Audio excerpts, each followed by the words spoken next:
numbers don't lie. Cream, rise to the top. Oh, yeah. Welcome to The Fix. Part 2 of The Fix. I did not anticipate how long part 1 was going to be, and I did not anticipate that we would need another part to this.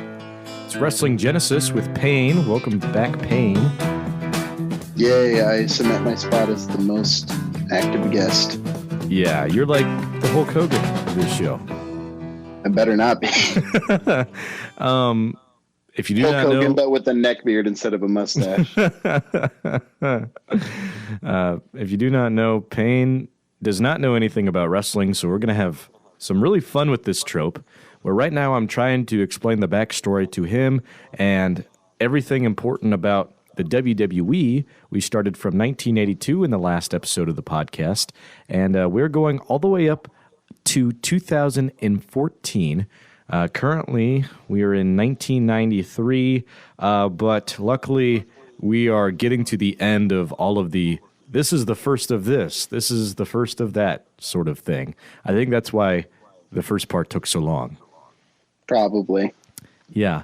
But please, if you have any comments, questions, statements, whatever, go ahead, interrupt, because that's what we're doing this for. It's Wrestling Genesis, and I do know for the fans listening and critiquing, I'm sure there's going to be a handful of folks like, okay, you totally missed out on this big moment or this or that. I am going off of WWE.com's website, and I've also have taken the step forward to even delete some things that I find not so important in terms of WWE up until today's standards. Because you got to know, WWE is such a rich fan base. Why some fans think this way and others think that way, that's what I'm trying to engage Payne on for today. So we last left off talking about WrestleMania 9. You recall that, Payne? Yes. It's only a couple days ago. Yeah, I must also say that we recorded part 1 on a Tuesday. We were recording part 2 like 2 days later. But we left off on WrestleMania 9, which in real life took place on April 4th. And Hulk Hogan basically crowned himself the champion just by himself, just because he could, because he had that power and politicked backstage. And now we go just a few months later to June 13th of 1993. The first new pay-per-view event outside the Big Four airs live with an 8-man tournament to crown the King of the Ring. In an inspiring effort, Bret Hart overcomes Razor Ramon, Mr. Perfect, and Bam Bam Bigelow to become royalty. Also, Hulk Hogan makes his last WWE appearance until we get into the 2000s. So after all of that crap that he put basically the backstage through and even the fans through, they didn't really know it at the time, but he ended up leaving anyway. That's kind of really stupid. I assume you are a much bigger fan of Hulk Hogan as we go through this, aren't you, Payne?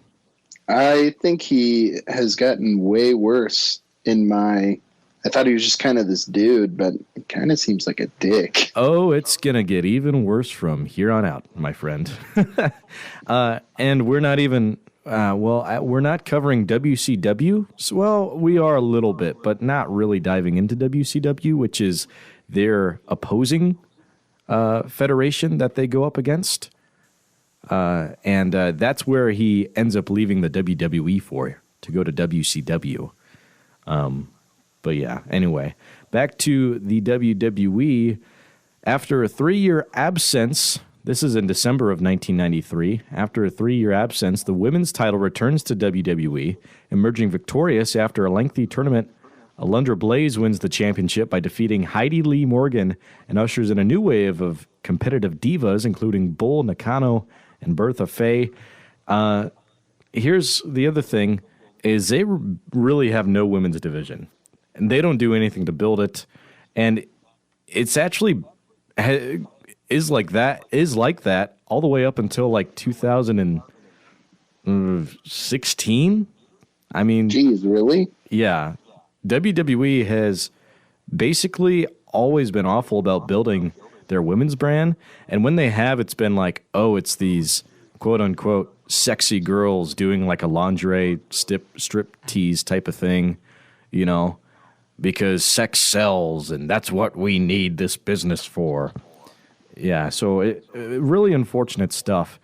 And like, if you heard me say diva, that's because that's how it's written on WWE.com. And for the longest time, these women superstars were divas, and they were just, you know, basic girls that fought each other. So it was like super stereotypical.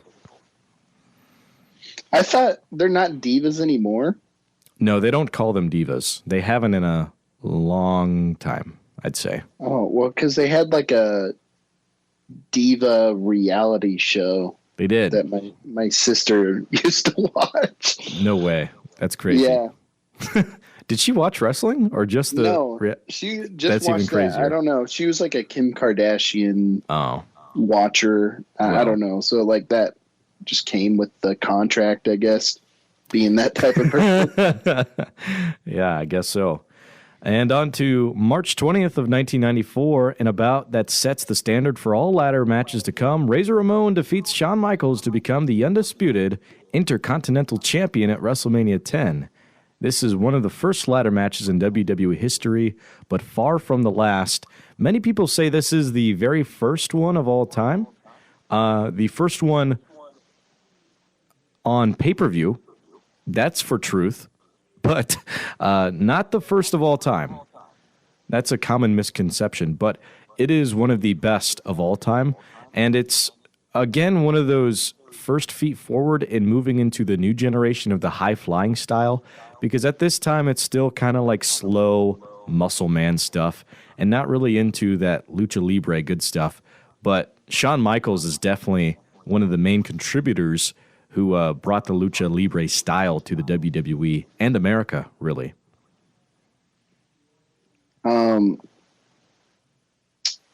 Shit, I forgot what I was going to ask. Never mind. That's all right. Maybe it'll pop up again.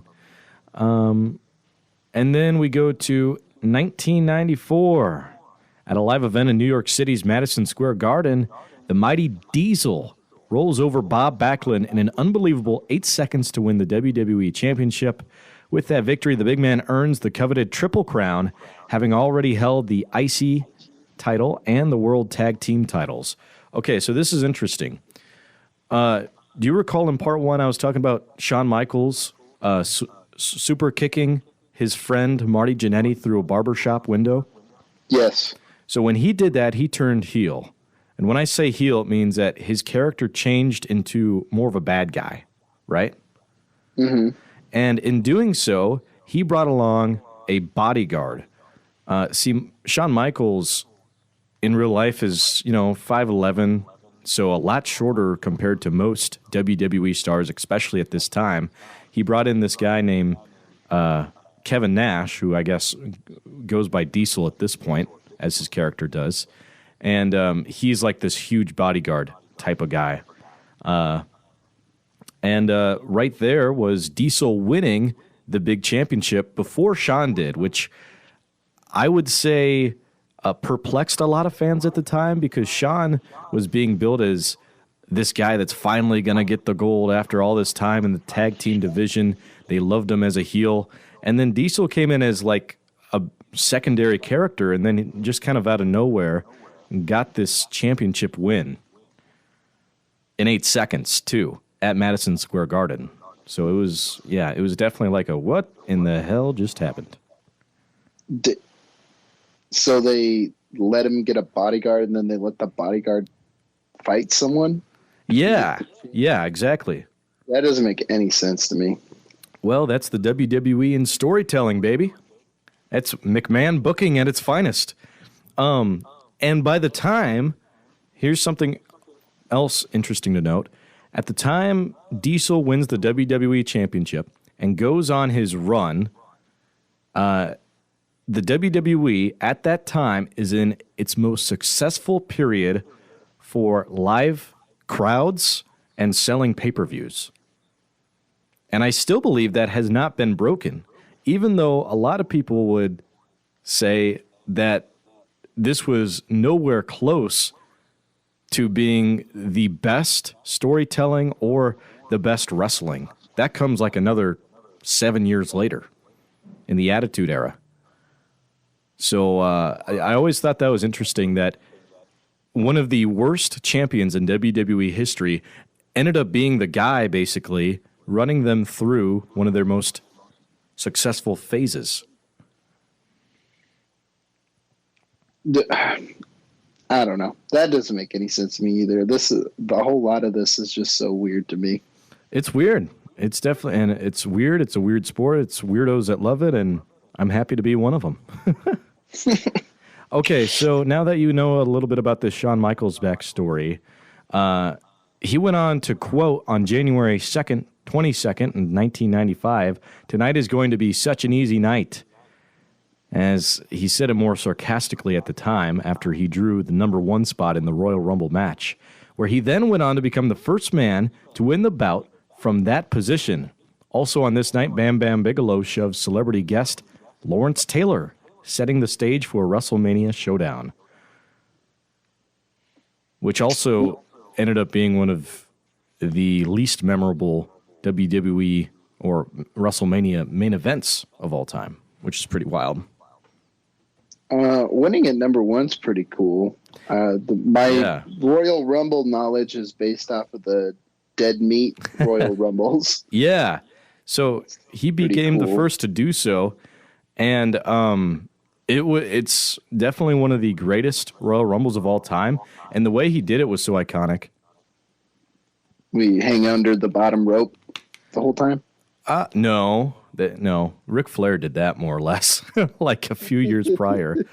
No, what Shawn did is the guy that came out in the second spot, so who he started the match with was the British Bulldog, and they both ended up being the final 2 remaining. What? That's even more insane to me. Yeah, and these guys are gassed, they're sweaty, they're selling really good, and Bulldog throws Shawn over the top rope, for which he thought, but his hands were still holding on, and it goes all the way down. He goes all the way down, where only 1 foot touches the bottom of the floor, which to be eliminated, both feet have to touch.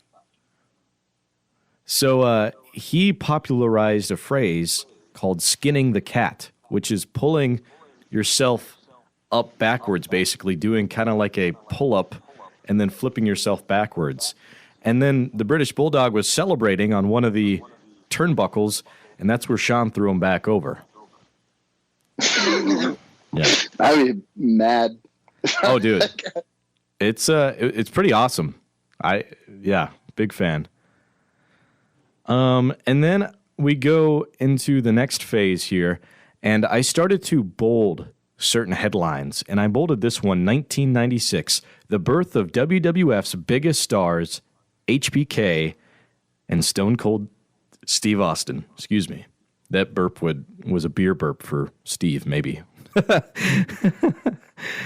And on March 31st of 1996, the boyhood dream comes true for Shawn Michaels as HBK defeated Bret the Hitman Hart in an Iron Man match to win his first WWE Championship at WrestleMania 12. The grueling 61-minute classic will be long revered as one of the most must-see bouts on the grandest stage of them all. This is the WrestleMania moment, in my opinion. Shawn Michaels, later on in his career, ended up being called Mr. WrestleMania, and this is really the match that did it for him. 61-minute Iron Man match where Shawn Michaels finally, after all these years, got this big gold and the boyhood dream became a reality. It's pretty similar to what they're pushing in present day with Cody Rhodes. And when you see all these new memes with Cody Rhodes finish the story, this is definitely the first OG alliteration of it. So, and with me being such a huge Shawn Michaels fan, especially growing up, it's something that I loved. And gosh, I just remember seeing that for the first time. And, Yes, I mean, I wasn't born yet in 1996, but going back and watching those box sets where I first learned my true love of wrestling is just something I always remember for sure. I know you've talked about that quite a bit. You got them from like your dad or something like that. Yeah, my box sets. And and Shawn Michaels ended up being like the number one influencer for like in-ring talent today. I think if you listen to a interview with a superstar today, maybe not even in the WWE, but just a pro wrestler in general, they'll say that Shawn Michaels was like my biggest inspiration, and the boyhood dream and all that is brought up. So yeah, so really big stuff here. That was on March 31st of 1996, and then June 23rd of the same year, just a few months later, the most popular star of all time is born. And that is Stone Cold Steve Austin. And the craziest part is it was during King of the Ring. Well, actually, it was right after King of the Ring.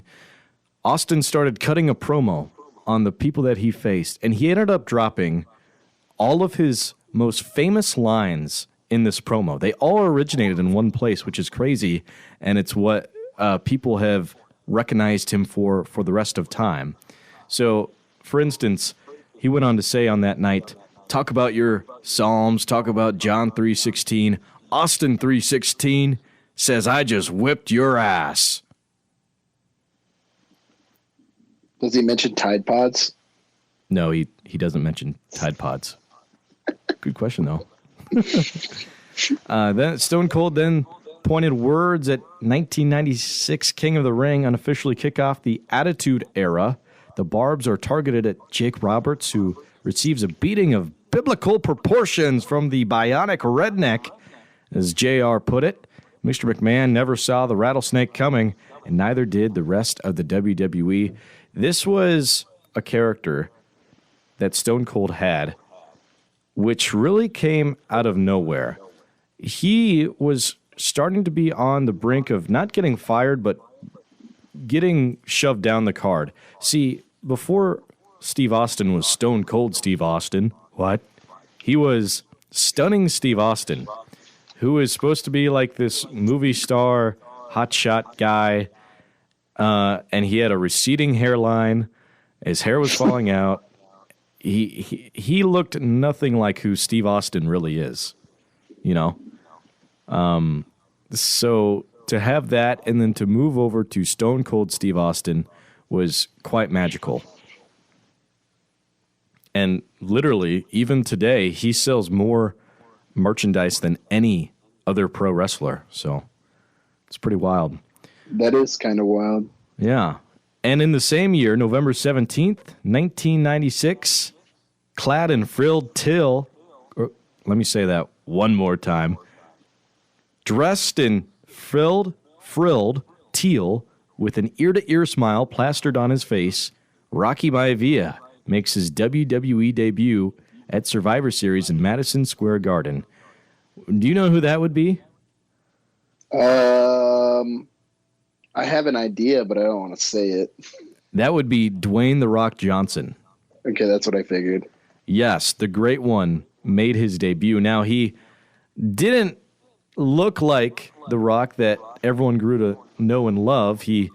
They were pushing him in one of those ethnicity gimmicks. Oh, yeah. That's not good. He's Haitian, I believe is the correct way to put it.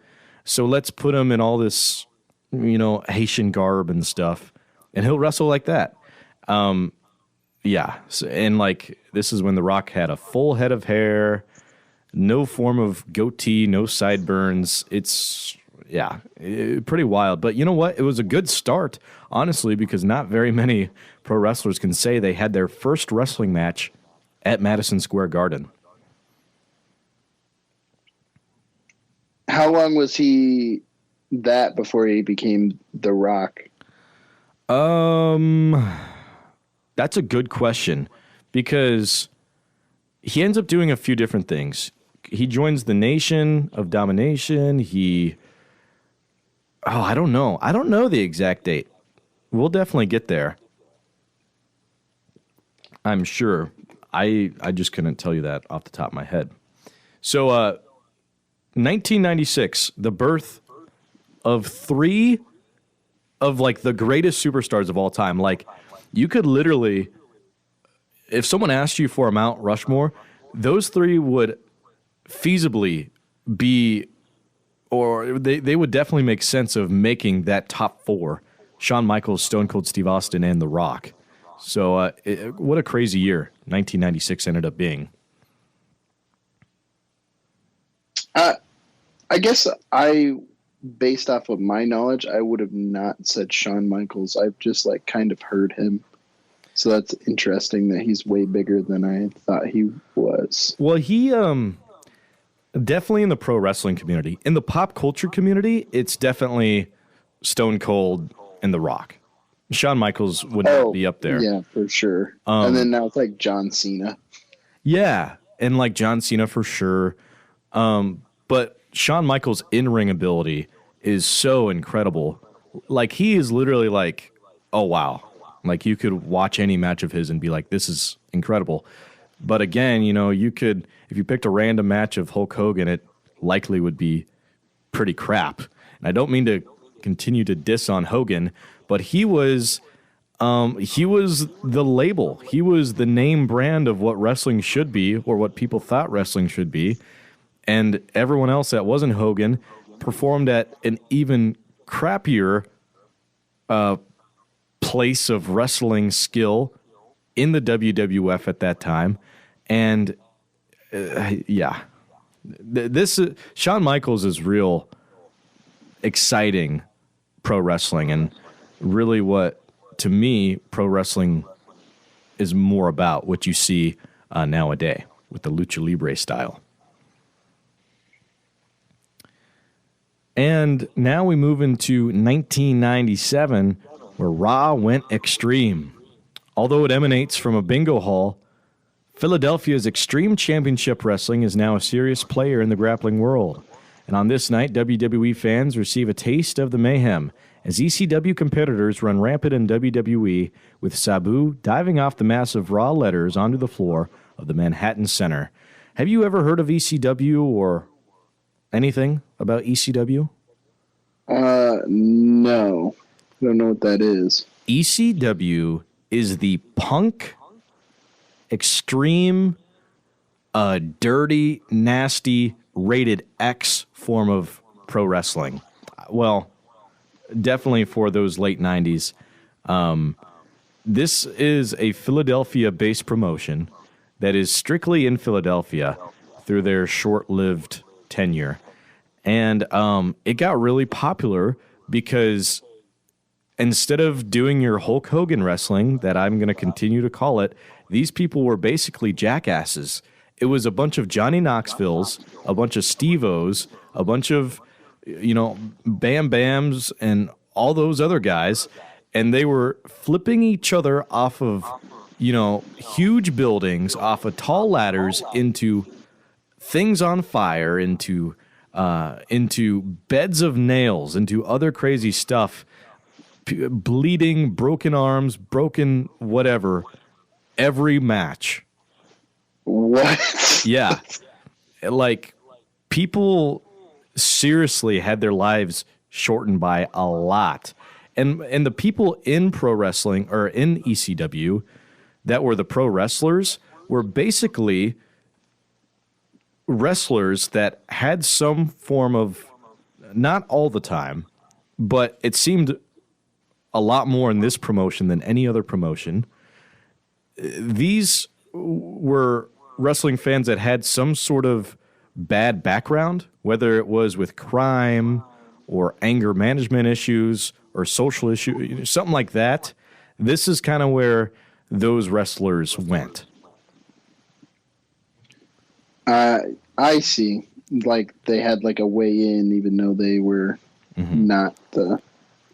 ECW is crazy, and we'll definitely be watching clips of that. For someone that's like not into like the oh, I don't want to watch two men grab each other in underwear type of thing, then this is the door you would go through. I like Jackass a lot, so wrestling. if it's like that, I think I would be nuts. Oh, dude, it is. I mean, it doesn't have the comedy aspect of like, let's fart into a tube, bro. But it has like the insane people, stunts for sure. Actually getting the shit beat out of them. Yeah, like people getting tased, thrown off of scaffolding and crazy stuff. Interesting. I am interested in that, I will say. So at this time, ECW and WWE somewhat made a deal to kind of have a cross-promotion event, and that's what that is. That's what happened in 1997 for the first time ever under Vince McMahon's regime, and that will lead to a future partnership, which will be exciting to talk about. And now we go into March of 1997, where maybe the greatest, how do I want to put this? I will say the greatest Iron Man match of all time happens, but also the match that skyrocketed Stone Cold Steve Austin, not just as a great person on the mic, but an insane in-ring competitor, happened. Bret Hart, Stone Cold Steve Austin, meet in a submission match, actually. I guess I was wrong. I guess I was thinking it was an Iron Man match. So I'll say the greatest submission match of all time. This happened at WrestleMania 13. The grueling bout ends dramatically as the Hitman locks a gushing rattlesnake in the sharpshooter, but Austin refuses to tap and instead passes out. The inspiring moment transforms the Texan from hated outlaw to revered rule breaker in the eyes of fans. Very iconic photo of this. So for you, Payne, since you would be unfamiliar with the submission holds and finishers, Bret Hart had a move called the sharpshooter. It was his finisher, where it was this really tight leg lock. And you would be kind of put into like this yoga crab position, right? But with your legs kind of locked and suspended in the air. And the WWE hasn't hit that attitude era yet where they have all the insane blood spots and all this and that. So this is still, just late stages of the golden era and late stages of the original PG-13 era. And Stone Cold Steve Austin literally was pouring blood from the top of his head. And just like I said, in storyline, it was perfect because instead of losing the match, I mean, I guess he still lost, but instead of losing by tapping out, they made him lose by, passing out. And it was just the greatest way of putting someone over as a top star. I guess that's what I was originally trying to say. You'll have to look up the photo sometime. It's pretty incredible. I definitely think he's really funny because of the Tide Pod ad, so I probably will. Oh, Steve Austin is hilarious, yeah. And then we get to September 22nd of 1997, the battle between Mr. McMahon, the corporate titan, and Stone Cold Steve Austin. The finger-flipping right neck is a signature 90s rivalry, and it all begins at Raw's first ever show from Madison Square Garden. After briefly considering the chairman's proposal to play by the rules, Austin nails him with a stunner. The crowd devours the rebellious act like a steak dinner. So this is the beginning of the greatest feud in pro wrestling history, the majority would say. Stone Cold Steve Austin versus the McMahon family, and more specifically, Vince McMahon. And speak about funny, some of the best things about this feud is Vince is so horrible at selling the stunner. So, like, specifically after this one, when he took the stunner, he was shaking on the ground as if he was hit by a taser. Like, he took the word stunner way too literally because it was just a name. And just a legendary moment. That's That is something I could see him doing. Yeah, so Stone Cold is the living embodiment of an anti-hero because he's a person you love, and he does good things, but they're definitely chaotic good. And other things he does are definitely questionable. Drinking beer, what? Stunnering people, what? Mud wheeling, four wheeling, what? Yeah. Yeah. And now, at this time, with Vince seeing the rise in all these bad boy personas, the first ever bad boy faction is created. The rowdy stable of Shawn Michaels, Triple H, Rick Rude, and Chyna is officially dubbed D-Generation X on Raw. Crass, sophomoric, and unapologetically anti-establishment, the group brings Raw's viewership to new heights by taking common decency to new lows. And there have been multiple incarnations of this, or maybe you could say cheap imitations of this throughout the years. But this was definitely the original bad boy group that did it right and not in a cartoony way. And DX ends up being awesome. What is up with these like groups? Like, what do the groups do? In storyline, it depends. So, like, for instance, I think what the idea is if you have this team and if you have this leader, and the better the team is, the more likely the team can help the leader out in becoming the champion. And then it paves a way for other internal conflicts and wars and stuff, like stablemates clashing against each other. And then that causes for, like, there being huge stable wars, right? So, like, DX versus the Hart family. So it's kind of like my team has the tag team champions and the WWE champion. We are the best in the business, and we run the show. I see. Yeah. I have thought about that before, too, because, to be honest, they really don't do much, and, you know, there's always an ever-flowing abundance of people joining and leaving, so if it's done right, I think it's awesome. Like, I'm a big fan of factions and stables, because then it's another way for you to sell stuff. Like, there's so many DX shirts and NWO shirts, and, like, present day, the Judgment Day with Rhea Ripley, there's so many Judgment Day shirts. Yeah, that would be the only one I know about because you've sent me clips on, like, Instagram of them. Yeah, dude. And, yeah, so, like, yeah, I think the root of it, though, is whoever the leader is, we're going to help them out and sabotage matches and stuff to make sure they get a shot at, like, the world title and even win it. You know. Mm-hmm. I see what you're saying. November 9th, 1997, the most important night of wrestling history happens. Now, this is under my belief. Maybe not everyone would agree with this, but this is where the Attitude Era is born, which is by far and away the greatest era in pro wrestling, had the funniest moments, the most intense matches, and maybe even the most emotional matches as well, and storylines. November 9th, 1997, the Montreal Screwjob. Have you heard of this before? No, I don't know what that is. Okay. Well, let me tell you about it. In Montreal, Canada, during 1997 Survivor Series WWE Championship match between Shawn Michaels and Bret the Hitman Hart, Mr. McMahon orders the official to call for the bell while Bret is trapped in his own finishing maneuver, the sharpshooter. Still a topic of debate today, the contentious moment would forever change the careers of the three men involved. Okay, so this deserves a whole episode in of itself. But for the sake of time, I will go through as quickly as possible to break this down. So this is what was happening.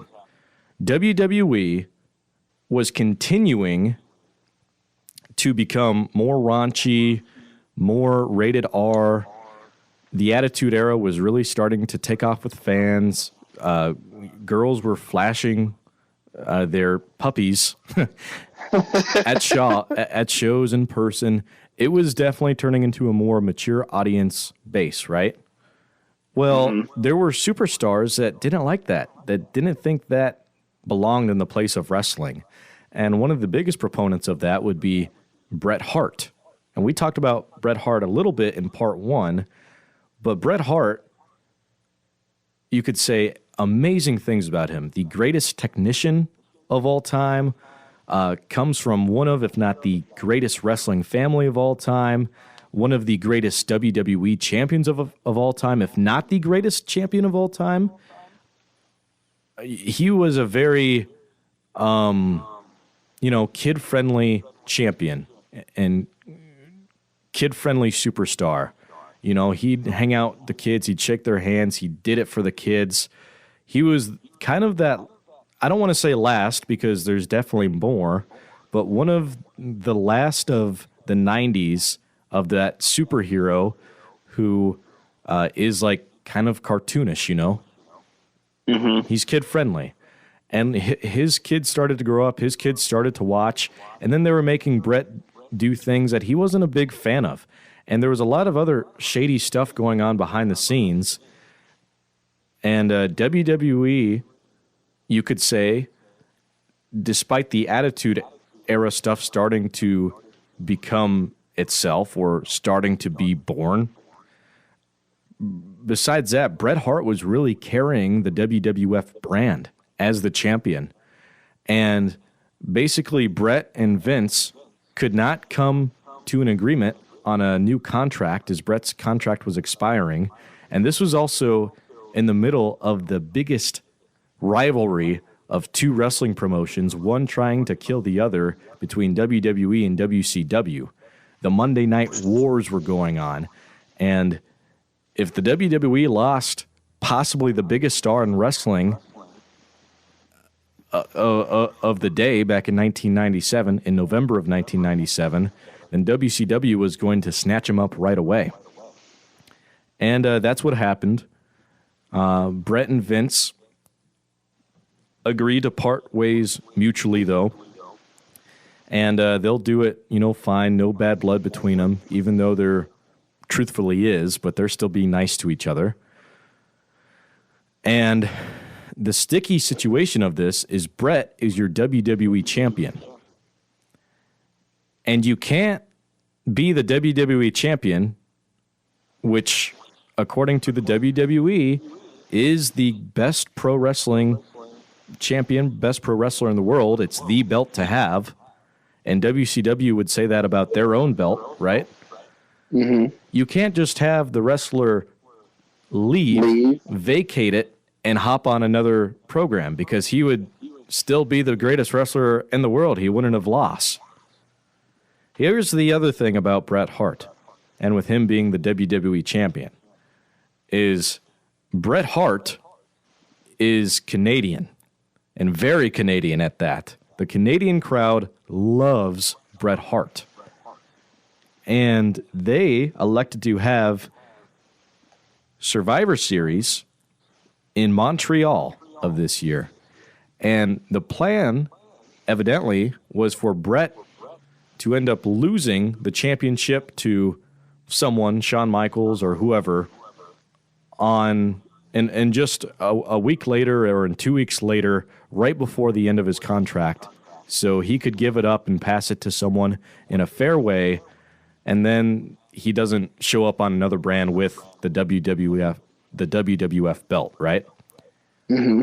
Behind his back, Vince McMahon, with the help of Shawn Michaels, Triple H, the referees, other officials, and other of Vince McMahon's cronies in real life, went behind the back of Bret Hart and secretly changed the finish of the match for Shawn Michaels to win in Canada with Bret Hart's finishing move. The ultimate FU of all time. That's fucked up. That's really fucked up. And Bret Hart did nothing wrong at all. He was literally the ultimate good guy in pro wrestling, the nicest guy. And like he did everything the right way. And just because he was leaving, you know, they had to put one thing up over on him. What ensued was Brett being absolutely shocked, and he got up. Sean rushed out of the arena because the Canadian crowd were going to kill him, basically, like legit kill him. Ran to the back room, acted like he didn't know anything about it, got with his best friend Triple H. They were in the back. They ran off. The referee, Earl Hebner, ran off with his twin cousin and left the arena as well. And all that was left was basically Vince McMahon in the back, where Bret Hart, after causing a little bit of a scene outside, you know, throwing stuff around and spitting in Vince's face, he punched Vince in the face, knocked him out, and gave him a black eye. And that was like the biggest, like, holy crap, this is real, like what just happened. Because fans were starting to figure out, they started to really know at this point, okay, wrestling, you know, it's not real. But this is the first time where a real life fight happened in front of fans, basically. It was insane. And of course, it was between the boss and the biggest star in wrestling to that point. So then eventually, in just another, I don't know, maybe a month or so, Brett took some time off, and then he debuted on WCW Nitro. So it was a huge deal, and that was the moment as well that also cemented Vince McMahon as the biggest heel in pro wrestling. Why is it so easy? I feel like, especially recently, we've talked on like party chats and stuff like that, where wrestlers will switch like what they're a part of. Why is that such an easy thing to do? Easy or common? Both, I think. So I would say common, because promotions and writers end up running out of material of what they can do with a character, you know? And other times, you know, they're just fired, so it's easy to jump the ship. Nowadays, in their contracts that wrestlers sign, in real life, there is like I forget what they call it, a holdout period or whatever, that let's say you're released by the WWE today, you can't show up on another opposing promotion for another like 30 days or whatever is marked in the contract. But I think what it mostly comes down to is wrestlers not getting the push they feel like they deserve, them not getting the championship they feel like they deserve, or any other close form to that, if that answers your question. So like what Cody Rhodes did? Yeah, so like exactly. Like Cody left and now he's back trying to finish the story. For his dad, right? Yeah. Yeah, most definitely. For him too, but definitely for himself as well. Okay. I can respect that, I suppose. Yeah. Because then by leaving the brand, you also get a chance to kind of reinvent yourself. Because some promotions are really strict on like what you say, what you do, who you are. And other promotions are, you do you, man. Like, you are the creative mind. You are the wrestler. You figure out what you want to do. We'll just determine the outcome of the matches. And that's kind of the difference between like AEW and WWE right now. From what I understand, is AEW is really loose and letting you kind of do whatever you want. WWE is very strict about, this is the storyline. This is what we're going to do. I wouldn't want to be... I feel like I wouldn't want to be in the strict one then, because I would just like make the funniest shit up.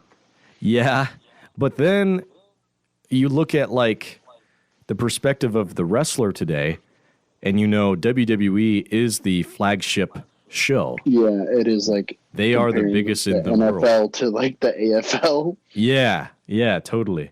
So, yeah, it's a mixed bag for sure. It definitely is. Yeah, so there we go with the birth of the Attitude Era, as most people would take it, which again is the greatest era in all of pro wrestling because you have the Monday Night War still going on. You have the conclusion eventually to the Monday Night Wars. You have by far and away the funniest moments in wrestling history. But you also have a lot of controversial moments because it gets rated R, and the writers as well as Vince and some other faces are totally insane with some things they decide to do. And it's just wild. It's just wild. So you're going to want to hang on for it, for sure. And also, I'm happy you pre-sold Cody Rhodes and finishing the story a little bit because eventually we will get into that. And with that being said, we go to 1998, January 19th of 1998. Boxing legend Mike Tyson appears on Raw and locks horns with Stone Cold Steve Austin after the Texas Rattlesnake refuses to shake Iron Mike's hand and instead giving him a double middle finger salute. Enraged Tyson shoves Austin and a scuffle ensues as Mr. McMahon laments a botched marketing opportunity, wailing, "You ruined it." That sounds actually hilarious. Yeah, so I'd like to also match up. A lot of these are just, highlights, so we'll go through them rather quickly unless you have any comments or things you'd like to say, Payne. So I think there's going to be a lot less explaining through the Attitude Era because it kind of speaks for itself. I can definitely tell that already. Fucking flips off Mike Tyson. It's hilarious. March 29th of the same year, during his rematch against Austin at WrestleMania 14, HBK has an ace up his sleeve in the form of ring enforcer Mike Tyson. Or does he? Following a stunner, Tyson leaps into the ring to make the 3 count and declares the Texas Rattlesnake the new WWE champion. And the Austin era begins. And McMahon is like pissed, crying on this side. It's despite how big of a piece of shit Vince McMahon is in real life, he definitely had one of the greatest characters of all time. When's the clip of him wearing a do-rag? I've seen that picture. Oh, that's a little later because John Cena is into the picture at that point. Oh, okay. Yeah, that's the later stage. I've seen that picture for sure. Yeah, do-rag Vince. June 28th of 1998, the match from Hell, most infamous extreme spot and most over non-traditional wrestler happens tonight. At 1998's King of the Ring, WWE fans watch in horror as The Undertaker viciously hurls Mankind from atop the cell of the Hell in the Cell through the announce table below. Later in the brutal bout, the demented superstar is knocked senseless after plummeting through the roof of the structure. The incident prompts Jim Ross's famous call, "Will somebody stop the damn match?" I can't do a very good Jim Ross, but he's my favorite commentator of all time. This is definitely an extreme spot that I want you to watch, in person with me. You've seen a cell before, right? In wrestling terms? I don't think so. I don't. It's this huge cage that goes over the ring. Huge. And, it's probably like 30 feet up in the air, at least. And The Undertaker, he shoved Mankind, who was definitely a non-traditional wrestler. He was the guy that was taking the big spots and was a guy that was a part of like ECW, like the Punk promotion. So he was like this out of shape dad type of person, and thrown through the announce table where people legit thought that he died at that time. It was crazy. And like, yeah, so the Mankind spot was pretty insane. And a lot of it was made up on the fly as well, which is crazy. So not only did he go like 30 feet plummeting down through an announce table that thankfully broke his fall, he ended up being stretchered out because WWE officials legit thought he could have broken his neck, and they were just going to put him in the back and end the match, right? Well, out of nowhere, he gets up out of the stretcher and in a sling starts walking back towards the ring, where he then climbs back to the top of it with The Undertaker, and like the match is over. And in later interviews, Mankind has basically said, well, you know what, I wanted to give fans a little bit more for the worth of their money, basically their hard-earned dollars. And he ends up taking a choke slam, which is one of The Undertaker's signature moves, through the top of the cell. So there's like a roof on the cell, right? Mm-hmm. So you can stand on it, but it's just, you know, held through with like chicken wire and other like pretty cheap, easy to fall through things. Well, he is choke slammed straight through that fencing and goes right into the ring, bounces off of his body, breaks a whole bunch of stuff, and his tooth ends up breaking, and it goes through his nose, through the skin. What? It's insane. That sounds like something I want to watch, straight up. Mick Foley is a legend, and we'll definitely have to watch that match because it's not very long, and the technical moves are a little slower because it's Undertaker and Mankind. But once they get into those spots, it is insane. I feel like I would like the Undertaker the most. Oh, just yeah. Because I mean, Undertaker was also like one of my favorites in the Attitude Era. I have there's a pretty iconic photo. Well, I say iconic, but I mean, I guess I picture it as iconic of me going as the Undertaker to a Halloween when I was like 7 years old. And like I had the eyes rolled back into my head. Rest in peace. I'm sure how I sounded. Yeah, that was fun. It was actually one of the first times me and Jackson met, one of our mutual friends who's also been on the cell. Mm-hmm. Yeah. And after that match, despite Mankind getting his ass beat, it propelled him to be a fan favorite. Like, this dude is awesome, right? And we'll get into more of him later. November 15th at Survivor Series, just a few months later after this, The Rock defeats Mankind in a tournament final to claim the vacant WWE Championship. So I guess you could say this is where The Rock is born. Although the bout ends in controversial fashion thanks to Mr. McMahon's involvement, the victory still propels the Great One to the top as he becomes the youngest superstar to hold the title at that point. You ever read a word that and you're like, I don't even know what that is? That's just what happened to me. Yeah. Was The Rock cooking at this point? Was he saying that shit? Yeah, I would believe so. I can't tell you much about like when he exactly started to say, "Can you smell what The Rock's cooking?" But yeah, like it eventually, turned into his entrance theme and a bunch of other stuff. So I'm sure it wasn't that far. And that also explained another faction going on, which is not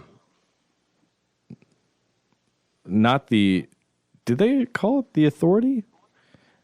Basically, the Authority, which is a similar faction they ran in the mid-2010s, where Mr. McMahon was in charge with his family of all these wrestlers that he wanted to be the face of the company in storyline, not in real life, but like in storyline. So yeah, The Rock is like the main dude for that. And we go to December 7th of 1998, just days before their Buried Alive match at Rock Bottom. The Undertaker and Stone Cold meet in the ring on Raw. At the end of the bout, the dead man knocks out the Rattlesnake and hoists his prone body onto a giant steel cymbal. WWE's phone system buckles under the mass of complaint calls. This is one of the biggest complaint moments that the WWE has ever gotten, because this steel symbol that they show is basically a cross.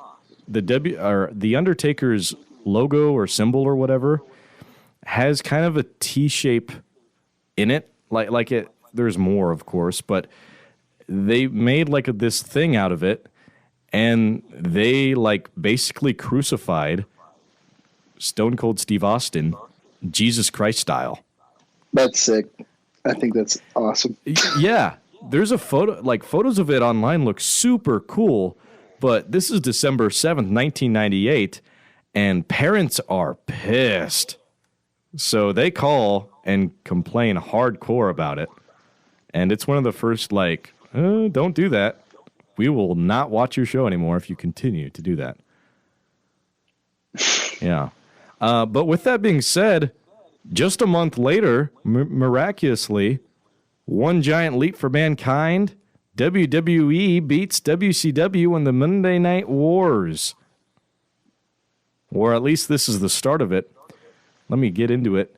Silencing all of his critics, Mankind won the WWE Championship from The Rock on Raw.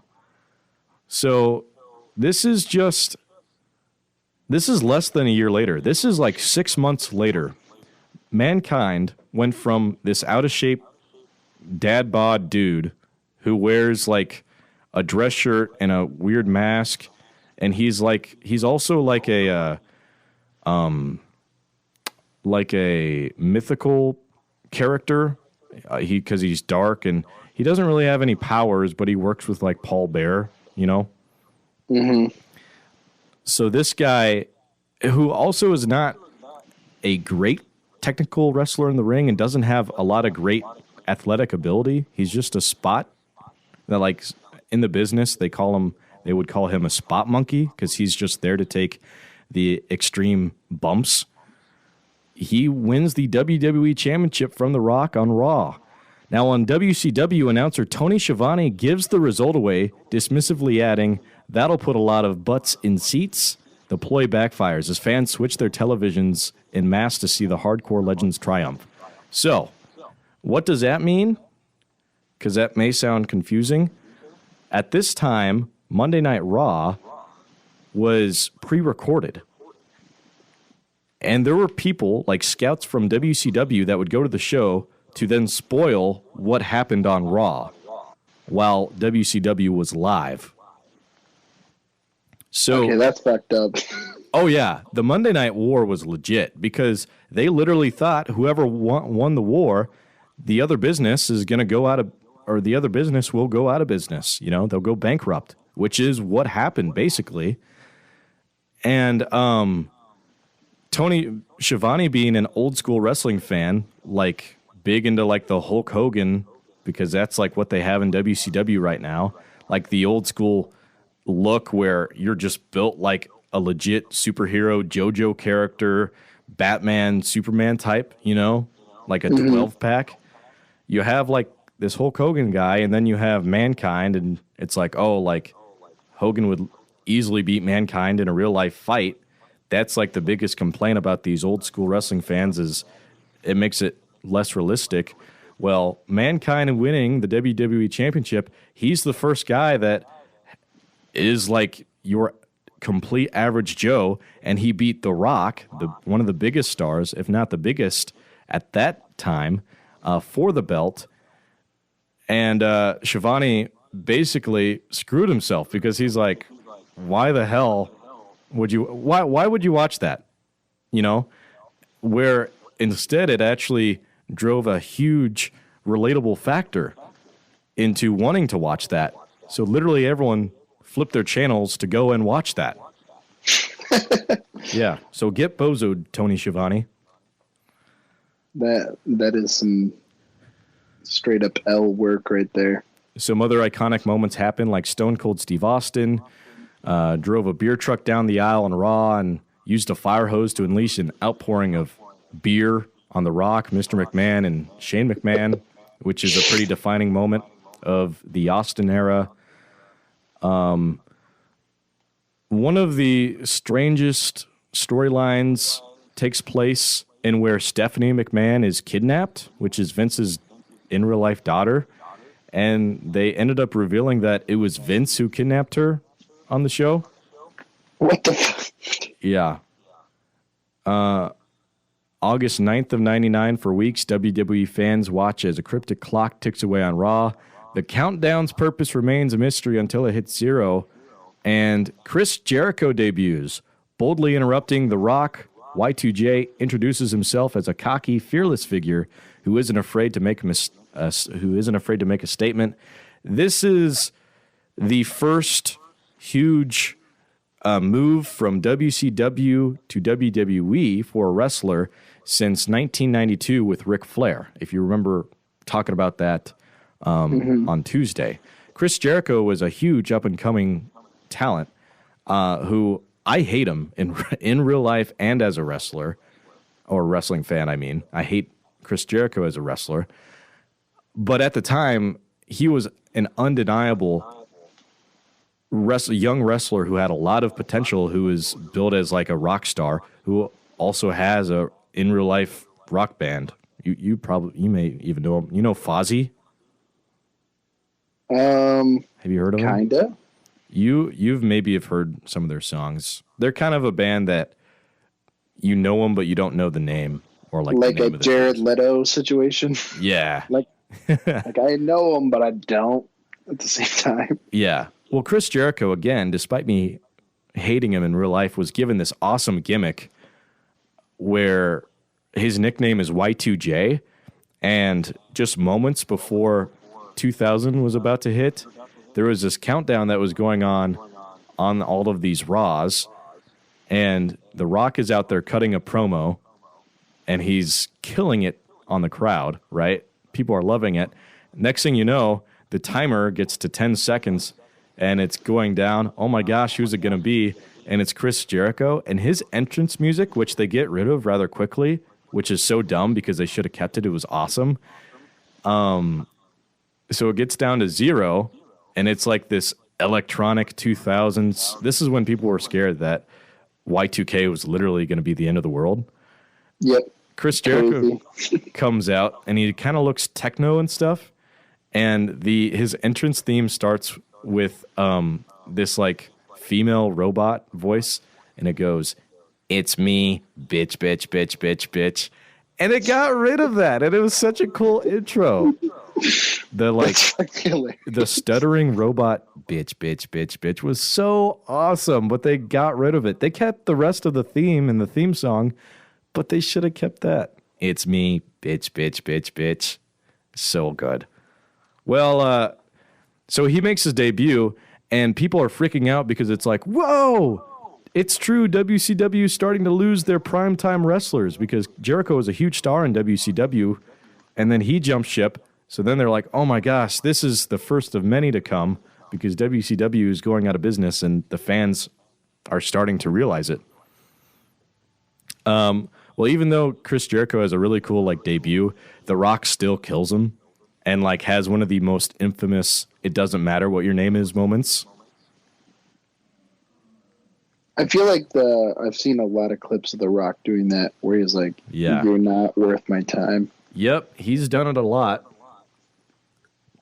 But this is maybe my favorite of what he's done, because after like Chris Jericho did all this talking about who he was and stuff and what he's going to be, The Rock in the ring just like, "And what is your name?" "Well, my name is Chris." "It doesn't matter what your name is." Just a huge pop. So they like buried him right away. It was awesome. Especially like current day, knowing how much I hate Chris Jericho, it's even better. Yeah. That is sick. I do think that's funny. Yeah. August 26th of 1999, SmackDown airs its first official episode with WWE Champion Triple H successfully defending his title against The Rock in the main event. The show goes on to become the second longest running weekly episodic television show ever. Yeah.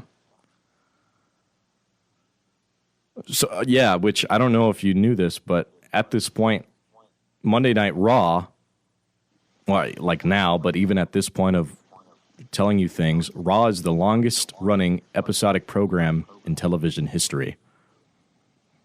I did not know that. Yeah. That's kind of insane to think about.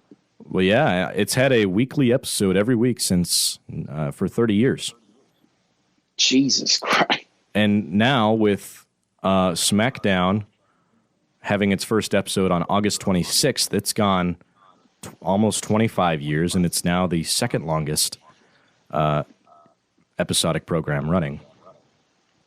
That's like actually kind of crazy to me. September 27th, there is an all-time in-ring town hall between Mankind and The Rock. Mankind hosts a retrospective of the life and times of the Great One on Raw. The Rock is visited by his high school home economics teacher, a former coach, ex-girlfriend, and a clown named Yerple. Fans across the country tune in to witness the hilarity, making it the most watched segment in the history of Raw. And it was hilarious. Basically, they brought out all these people from Rock's hometown, and he just roasted all of them. And his ex-girlfriend, he roasted him. Yeah, and like his Spanish teacher or whatever she was, he was basically like, yeah, you were hot. Now you're old, bitch. And like the PE teacher coach, he was like, you didn't start me freshman year. Now I'm WWE champion. Look how you turned out. Sweaty, fat, nasty, The Rock was awesome. That's fucked up. Yeah. And Mankind was, I don't want to say he was struggling to find his tempo, because he was still really popular, but he he stayed as this crazy, insane character. Mankind is a guy in real life named Mick Foley, and throughout his tenure of WWE has had 3 different gimmicks, and he even ran all 3 of them at the same time. Mankind, Dude Love, Cactus Jack. Actually, you could say 4 because Mick Foley also. So, yeah, why do I recognize the Mick Foley name? I know that somehow. I don't know. They are all the same people. I'm sure he's been in movies and stuff that you maybe have seen him in, but he's such a great guy. Foley. But and he's really messed up. His bones are getting brittle, and he's missing an ear, and he's had all these broken bones and missing teeth, but he's the nicest guy ever. Every wrestler says that about him. And he just announced recently that he wants to have one last match, but he doesn't want it to be with WWE. He wants to have a death match, which WWE obviously doesn't do anymore. Well, that would be cool to see, I suppose. The Undertaker got his last match in before COVID or during COVID, right? Yeah. And but Foley has been retired for a really long time. He's came out of retirement here and there, but to say that he wants to have one last match is pretty insane. Yeah. And then let's cover just one more. I think this would be a good place to stop because it'll be the close of the 1990s, and then by next episode we'll pick up in the 2000s. All right. Triple H, well, I should say November 29th, 1999, Triple H breaks up Stephanie McMahon's engagement to Test by showing a video of himself pulling up to a drive-through wedding chapel in Las Vegas and tying the knot with an unconscious Stephanie McMahon. Enraged at the game, Mr. McMahon demands satisfaction at Armageddon, with the provision that should Triple H lose, the marriage be off. If the game wins, Stephanie adds insult to injury by hugging her father's rival. So, basically, Triple H is fighting for a marriage that Stephanie McMahon originally had nothing to do with. And then at the end, it turned out Stephanie was into him, and it starts the Helmsley era of WWE. But at the same time, we still have the Austin era going on, and overall the Attitude era. And again, that's where we will end November 29th of 1999. We are going to pick up at WrestleMania 2000. So make sure you stay tuned for next week's episode of that. And hopefully what I envision is we will get through 2000 all the way up to 2014 for part number 3. And part number 4 is really when I'm going to dive into the specific wrestlers and the specific storylines going on today on what makes wrestling important today. Payne, any thoughts or comments? I definitely think this section was way more interesting in like The Rock and Stone Cold being just hilarious. Yeah. Makes me interested. And there's so much I'm leaving out. And like, I understand that, but for the sake of time, that's why I'm doing it. I'm trying to pick just the most important moments in the history of the WWE and the Vince McMahon saga and all that good stuff. And what I thought would be just a one-part, little episode, this is more or less turning into a series involving Payne, which has been fun. I appreciate you listening, Payne. Yeah, I'm actually. You're moving the dial a little bit. I don't think wrestling is as stupid now. Great. Do you want to prove that and maybe watch some wrestling with me sometime? If you come to Cedar Falls. All right. Maybe for next week, we can review an episode from the 80s or early Attitude Era, so we can actually get your reaction to some stuff. I think that would be fun. I'm down. Yeah. Stay tuned. Wrestling Genesis will resume on the cell with Payne for next week. Also going to be going through some news and more by the time of this release and by the time of that next release. Otherwise, for now, this has been The Cell. Payne, thanks for joining us today. Yeah, you're welcome.